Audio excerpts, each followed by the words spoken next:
اللہ اللہ اللہ اللہ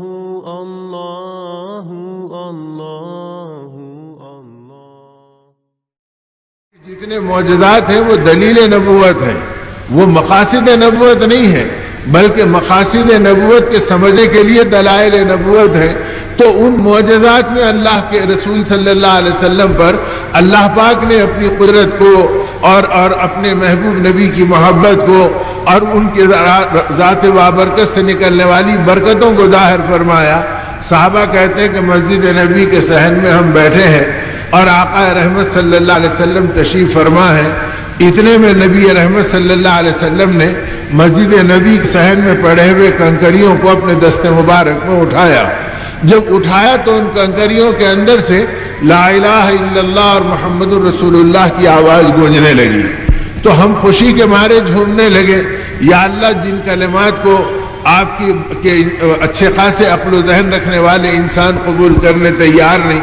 اور آپ کے نبی کو اذیت اور تکلیف پہنچا رہے ہیں، آپ کی شان نرالی کہ آپ ان پتھروں کے اندر سے اور کنکریوں کے اندر سے اپنے توحید کے نغموں کو گونجوا رہے ہیں اور اپنے نبی کی رسالت کی گواہی دلا رہے ہیں۔ تو چہرے ہمارے کھل گئے اور ہم آپس کے اندر ایک دوسرے کو گویا خوشی اور محبت سے دیکھنے لگے۔ تو نبی پاک صلی اللہ علیہ وسلم نے ہماری خوشی کو دیکھا تو فرمایا ابو بکر تم اپنا ہاتھ بڑھاؤ۔ تو حضرت ابو بکر رضی اللہ تعالیٰ عنہ نے اپنا دست مبارک پھیلایا۔ تو صحابہ کہتے ہیں کہ نبی رحمت صلی اللہ علیہ وسلم نے اپنے دست مبارک سے ان کنکریوں کو حضرت ابو بکر رضی اللہ عنہ کے ہاتھ میں رکھا۔ تو حضرت ابو بکر کے دست مبارک سے بھی رضی اللہ تعالیٰ عنہ کے ان کنکریوں نے لا الہ الا اللہ اور محمد الرسول اللہ کی گواہی دی۔ جب یہ گواہی دینے لگے تو اس پر صحابہ کی خوشیاں اور بڑھ گئیں کہ ابھی ہم آقا کے دست مبارک سے یہ گونج سن رہے تھے، اب ابو بکر رضی اللہ تعالیٰ کے دست مبارک سے آواز آ رہی ہے۔ تو آپ نے فرمایا عمر تم اپنا ہاتھ بڑھاؤ۔ تو حضرت عمر ہاتھ بڑھائے تو آپ نے فرمایا ابو بکر ان کنکریوں کو عمر کے ہاتھ میں منتقل کرو۔ تو جو حضرت عمر رضی اللہ تعالیٰ نے ان کو لیا تو آپ کے دست مبارک سے بھی ان کنکریوں کے اندر سے وہ گونج پیدا ہوئی، اور اسی لا الہ الا اللہ اور محمد رسول اللہ کا نغمہ گویا پورے مسجد نبی کے صحن کے اندر سنائی دینے لگا۔ تو جب اس کیفیت کے اوپر یہ چیز آئی تو صحابہ کہتے ہیں کہ ہماری کیفیت بدل گئی۔ تو گویا یہ جو معجزات ہیں اللہ پاک کو دکھلانا مقصود تھا کہ ہم نے جن کو رحمت للعالمین بنا کر بھیجا وہ عالموں کے لیے رحمت ہے، تو ان کی گواہی صرف تم ہی دینے والے نہیں ہیں، بے جان پتھروں سے بھی ہم نے ان کی گواہی دلا دی، اور ناسمجھ جانوروں نے بھی ان کے ساتھ اپنی اطاعت اور محبتوں کو ظاہر کیا تاکہ اس ایمان والوں کی زندگی میں غذا ملے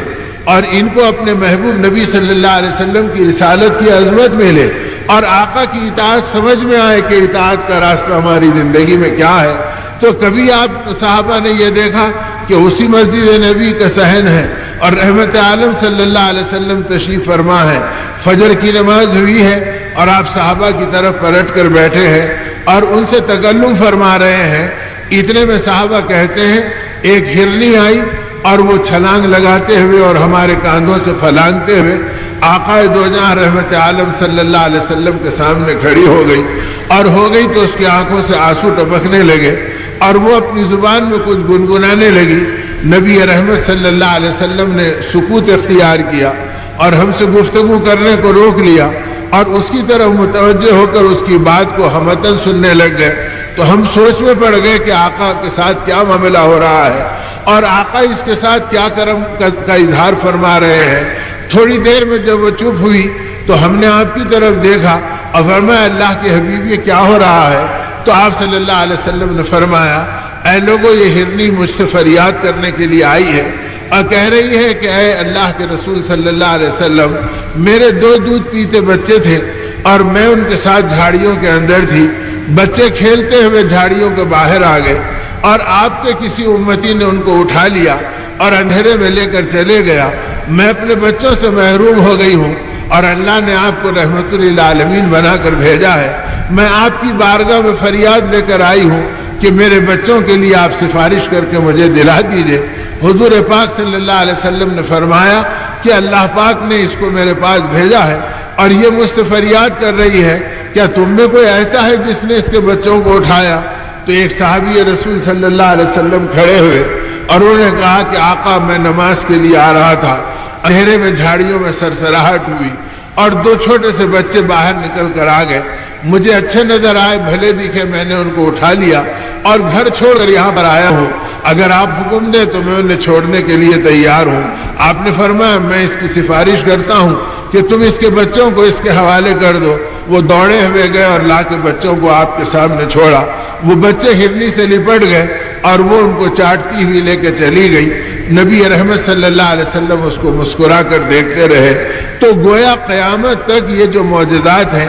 یہ کوئی دل بہلانے یا وقتی طور پر کسی کیفیت کے لانے کے لیے نہیں ہے، بلکہ اس کیفیت کے لیے ہے کہ اس ایمان والوں کو اس بات کا پتہ چلے، ارے جس آقا کی رحمت کو جنگل کے جانوروں نے پہچانا ہو اور ہم پیدائش کی امتی ہو کر اگر نبی پاک صلی اللہ علیہ وسلم کے اعمال کی رحمتوں کو نہیں جانتے، آپ کی اداؤں کی برکتوں کو نہیں جانتے، آپ کی ذات بابرکت کے مقام اور تقدس کو نہیں پہچانتے، جبکہ ان باتوں کو علماء حق نے ہر زمانے میں فرمایا، اور انشاءاللہ قیامت تک ان عظمتوں میں نکھاری آتا رہے گا اور ان عظمتوں کی بلندی کو بتلایا ہی جاتا رہے گا، اور پھر بھی ساری چیزوں کے بعد یہ انسان بے بس ہے اور یہ انسان خادم ہے، یہ اپنے آقا کی بڑائی کو اور ان کے تقدس کی بلندیوں کو یہ چھو بھی نہیں سکتا، لیکن سعادت ہے کہ اس راستے سے نہیں معلوم کہ کتنوں کی مغفرت کا سامان ہوگا اور کتنوں کی توبہ اور ندامت کا راستہ کھلے گا اور کتنوں کے لیے صحیح راستے کا شعور اور مغفرت کی بیداری اور اللہ پاک کی طرف سے مقدر ہو جائے گی۔ اسی لیے علماء امت نے یہاں تک فرمایا کہ سارے انسان مل کر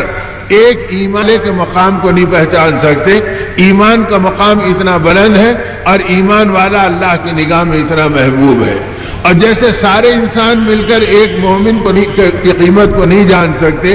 سارے ایمان والے مل کر ایک نبی کے مقام کو نہیں پہچان سکتے کہ مقام نبوت کیا ہے اور مقام نبوت کی عظمت کیا ہے،